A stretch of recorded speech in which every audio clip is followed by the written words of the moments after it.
You're listening to the International Moving Podcast, your guide to moving to another country, brought to you by SDC International Shipping, LA's finest. An international move is exciting. It's a time to start over, establish a new business maybe, reestablish family ties, or retire where your budget will do more for you. Please enjoy today's episode, and if you have any questions about your international move, give us a call at 888-779-3962. That's 888-779-3962. All right, welcome back, everyone. This is Jim. Today we're going to talk about what's new in the world of international moving. We're going to talk about some of the early trends that we're seeing here, January 2025. I'm going to share some tips with you as well. Now, if you're listening to this podcast, the chances are that you're maybe dreaming or at least thinking about moving abroad, starting maybe a new chapter in life, or maybe you're just curious about what's happening in the international moving industry. Either way, I have something today that I think you'll be interested in. So we're going to talk a little bit about how remote work is shaping relocation trends. Some of the newest customs regulations in countries like France, the UK, Germany, and the importance of managing risk with the right insurance coverage. I'm also going to cover some of the latest tech innovations like real-time shipment tracking, how that's going to become more and more commonplace as time goes by. Eco-friendly practices is something that's important to us here at SDC International Shipping. All of these things are changing the way we move. Of course, also we'll talk about things like vehicle shipping, why SDC recommends containerized shipping, and also how CO2 regulations seem to be impacting the industry. So whether you're planning a move abroad, maybe you were thinking about moving to a beautiful country like Portugal, or you're heading north, starting fresh in Canada, or just thinking about it and all of the possibilities that are in front of you, I think that you'll find today's episode very enjoyable, an enjoyable listen. So let's talk about the trends and insights to get started. So remote work. This is something that became very popular in 2020 with the shutdowns. People were working remotely, and during that time they discovered that they really preferred the remote option as opposed to having to come to the office, because you could work basically on your own schedule as long as you completed the work within a given day. Now, not every remote work job is like that. Some of it is, you're there in front of the monitor for a certain amount of time. You have to respond immediately, like technical support and that type of thing. But remote work was very popular during that time. And as things began to open up a few years later, a lot of people didn't want to go back to the old way of doing things. A lot of companies said they preferred people coming and working directly from a home office somewhere. And then there's even cases of people who were working in a home office for a period of time or in a office-based location. And then after they have a little bit of experience and seniority, they were given the option to work some of their hours, a percentage of their hours from home, or even all of their hours at home. Now, on the other side, we have people that they work online for a living. That's their business. It's what they do. They're not working for someone else. Maybe they're a freelancer. Well, in that case, they're working for lots of people, but you understand it's their own business. And they enjoy the experience of moving, living in less expensive cities. People are realizing now that depending on what it is that you're doing, you're not stuck in an expensive city. You have options, and they're opting for places that offer a lower cost of living and a better quality of life. Now, a lower cost of living might just be something like 10 or 20%. It depends, because there's the trade-off between where you are. Is it worth making the move? Are you really going to save that much? That said, I think that most people will agree that there's not a location that you can go to, one that is built up, at least one that has the amenities and all the things that people look for, that's going to be quote unquote cheap. But there are certainly less expensive options, and sometimes that makes all the difference. So, for example, countries like Portugal, Spain, Mexico, they continue to be, as we go into 2025, thriving hubs for remote workers. I've met a few people myself who are remote workers living in Mexico. One of them comes from the UK, one of them comes from the United States. I know people that have moved from California to Portugal, not directly, but one degree of separation. I follow their Twitter posts. And of course, Spain has always been a popular location. I know somebody from my hometown, she, her husband, and her son live in Spain. But let's break this down a little bit. Portugal offers something called the digital nomad visa, which makes it easier for a remote worker to live there legally. So in most countries, many countries, you can go to for, a few months as on a vacation type visa, but you're not allowed to work there. You're not in a position where you're going to be able to set up shop. They don't make it easy. Some countries just don't do that. Portugal, of course, isn't one of those countries. So it's easier for remote workers to live there legally. And when you combine that option with a nice warm climate, more affordable housing, and or tax incentives for retirees if you're older, then you have the items that make Portugal an ideal relocation destination. Now, of course, if you're going to live in a city, then the cost of living is going to be more expensive than you live in a country area or at least outside the city. The further you get away from the city, no matter where you're talking about, really, right, it's going to be a little cheaper to live. It's going to be a little cheaper to buy land, all things being equal. I'm just making a general statement based on what we all see and experience from day to day and what we're seeing in these countries. Spain also has a very similar appeal, especially cities like Valencia. They're known for having large expat communities, stunning coastlines. Now, of course, if you're here in the United States, when we talk about expats, you're thinking about American expats, but you have to realize that there are expat communities of people from the UK, Germany, everywhere, Italy. There's expat communities from Asia, just about everywhere you can think of.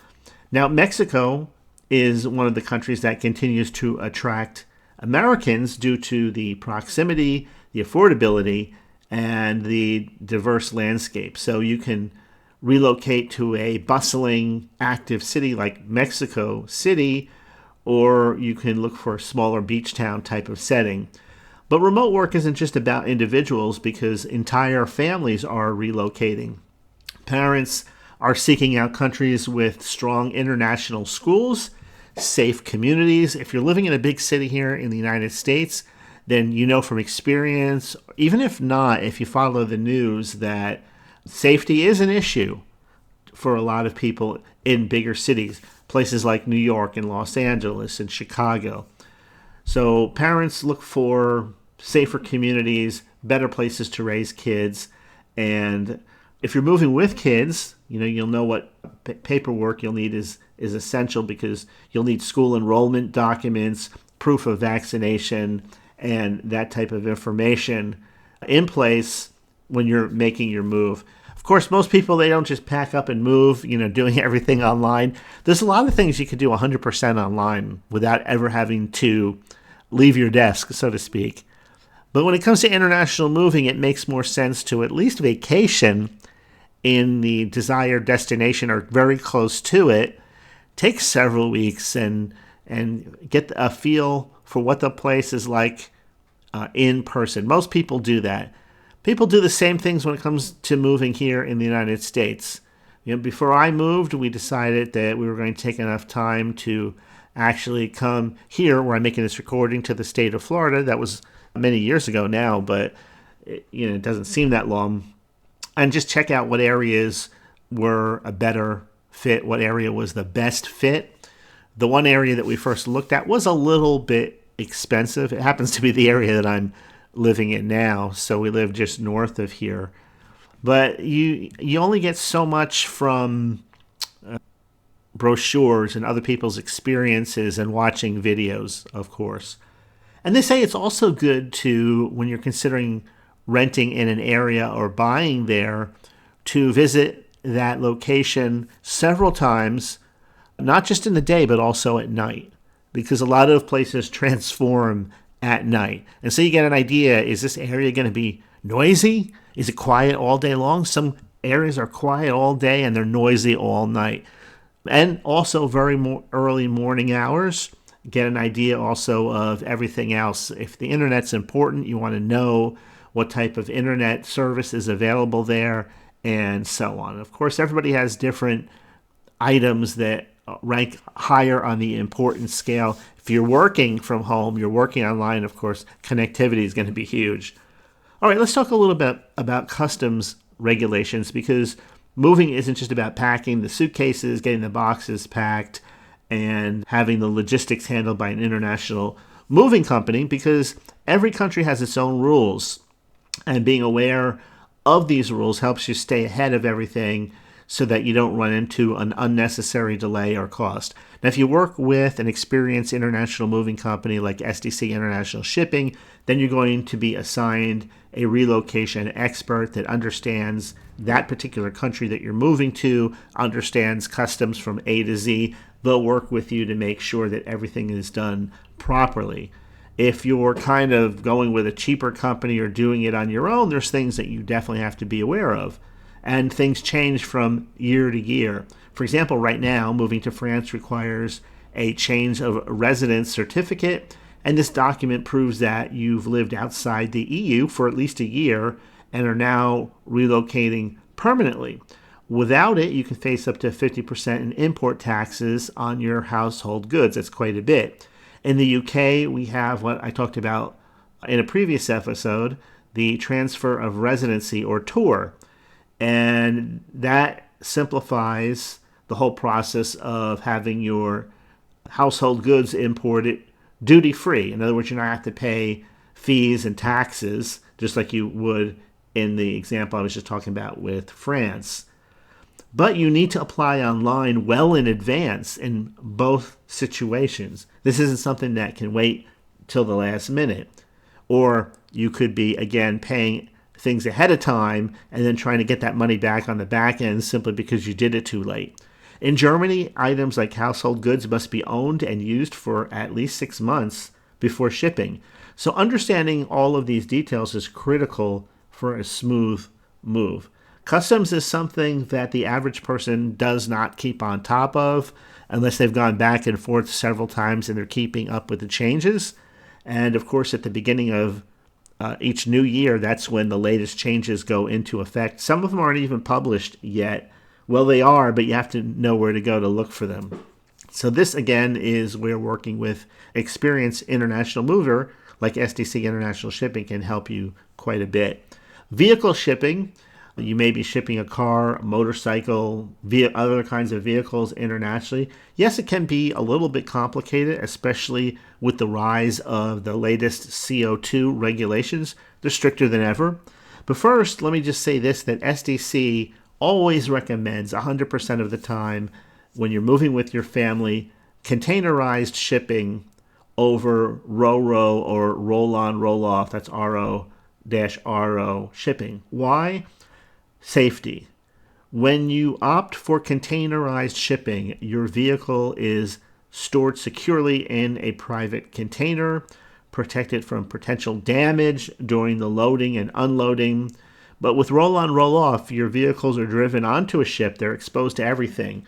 The elements, the salt sea, weather, all which can cause damage down the road, corrosion, and things like that. If you've ever lived near the water, you know exactly what I'm talking about. Everything in your home having to do with, especially the exterior of your home, is impacted by the salt that's in the air from salt water. And so air conditioning units age faster, the paint wears faster, the cars that are parked outside are subject to that saltwater air. And it's just one of those things that unless you've been near the water, that you probably don't really think of. You've never really given it that much salt. So, when we're talking about putting something on a ship, that air is just filled with salt, and there's the elements and all of that. So That's just one of the things that we always tell people. If you're going to ship a vehicle, if it makes sense to do so, in a lot of situations, it's just more cost effective to sell your car than buy when you get over there. But there are situations where maybe it does make sense. Maybe it's a collector's item or something like that. But we always recommend the shipment be done inside of a container. Now, that CO2 regulations, Europe in particular has really strict laws now on emissions. So if you're planning to ship a traditional gas-powered vehicle to countries like, let's say, Germany or France, you may face very high taxes or even restrictions. However, electric and hybrid vehicles are usually welcomed with open arms and may even qualify for some tax incentives. So if you're unsure of whether it's worth shipping your car or not, you have to calculate the cost of buying a vehicle similar to yours at your destination country. But in many cases, especially with luxury cars, the savings from shipping outweigh the cost of purchasing a new vehicle abroad. Now, risk management insurance, let's talk a little bit about protecting your belongings. Moving across the world, it's an involved situation, and while companies like SDC International Shipping are experienced, and we and other companies like SDC do their very best to ensure that everything arrives safely, right? That's how you stay in business. It's always wise to consider the backup insurance plan. There's two main types of insurance. I'm just going to share them with you quickly. There's total loss insurance, and this covers your shipment in the rare event that the entire container is lost or destroyed. Think of a catastrophic event like a ship mishap, natural disaster, something like that. And then there's also all-risk cargo insurance. This is more comprehensive type of option covering loss, damage, and unforeseen incidents. So whether it's scratches and dents or delays, this kind of policy can have you covered. But, just imagine shipping antique furniture to, a new home in France, and during transit, one of the pieces is damaged. With all-risk insurance, you'll be reimbursed for repairs or replacement costs. And again, when you deal with SDC International Shipping, you can talk to a relocation specialist and they can give you the details about how that works. Tech and sustainability. This is something that wasn't talked about for years in the international shipping industry, but now people are talking about it, and this is one of the principles that SDC follows, because technology is changing the way we move. And one of the advancements we'll talk a little bit about tech, is real time. And think about it as having like a GPS for your move. It's something that is going to become more and more common in the upcoming years. And while I don't think we've adopted that specific one yet, where you see like a little dot, your shipment is here moving along, there is a relocation specialist that is aware, the person that's working with you that will stay with you through the whole process is aware of where your shipment is at any time. So they can call you and let you know, you can call them. But it's not like one of those processes, especially when we're talking about sea freight, which if you compare it with air freight, it's a totally different animal. Sea freight is so much more cost efficient and effective, but it takes longer. Whereas, with a plane, of course, a plane is easy to track. There have been apps around for years to do that, but we're talking about two different types of moving, two different costs altogether. So, but to talk about just briefly sustainability, SDC is following eco-friendly practices. We have the little badge on our website. If you go to sdcinternationalshipping.com, you'll see it up in the top section above the fold on the site. I think you'll see it too above the fold if you're on a phone. I'm not 100% sure, but you won't have to scroll down very far to see it. It's a little round badge, and you get that for eco-friendly practices like using biodegradable packing materials, optimizing shipping routes to reduce carbon emissions. It's all part of this global push to just basically tick the basic boxes for sustainability going forward, and avoiding waste and things that damage the world around us. All right, so international moving in 2025, it's going to be more dynamic than ever. I think remote work is reshaping where and how people move. They're not just waiting for retirement anymore. customs regulations are evolving to simplify the process. Again, that's where you want to work with a professional, that if there's anything that is going to go wrong, if you're going to pay any fines or anything like that, where can you see it happening in the moving process? Now, I'm just talking about you as an individual. It's probably going to happen with somebody that doesn't have an understanding of customs or tries to ship something that shouldn't be shipped. That's why it's worth it to work with a professional international mover. And at SDC International Shipping, they specialize in guiding, whether you're an individual, whether you have a big family, whether you're moving for professional or retirement reasons. SDC specializes in guiding everyone through every step of the process, from packing to customs clearance to the final delivery. So if you haven't been to the website yet, go ahead, check it out, sdcinternationalshipping.com. You can call 877-339-0267 if you'd like to get a free moving quote over the phone. And they'll help you navigate the complexities of international moving so you can focus on all the other parts of your new adventure. So thank you for listening today. Thank you for joining me for today's podcast episode. This is Jim. I will see you next Monday. Have a great rest of your day, and I'll talk to you later. We hope you enjoyed today's episode. Thanks for listening. Whether you're relocating within the country or moving to the other side of the world, we're here to help from start to finish. Connect with us today at 888-779-3962. That's 888-779-3962.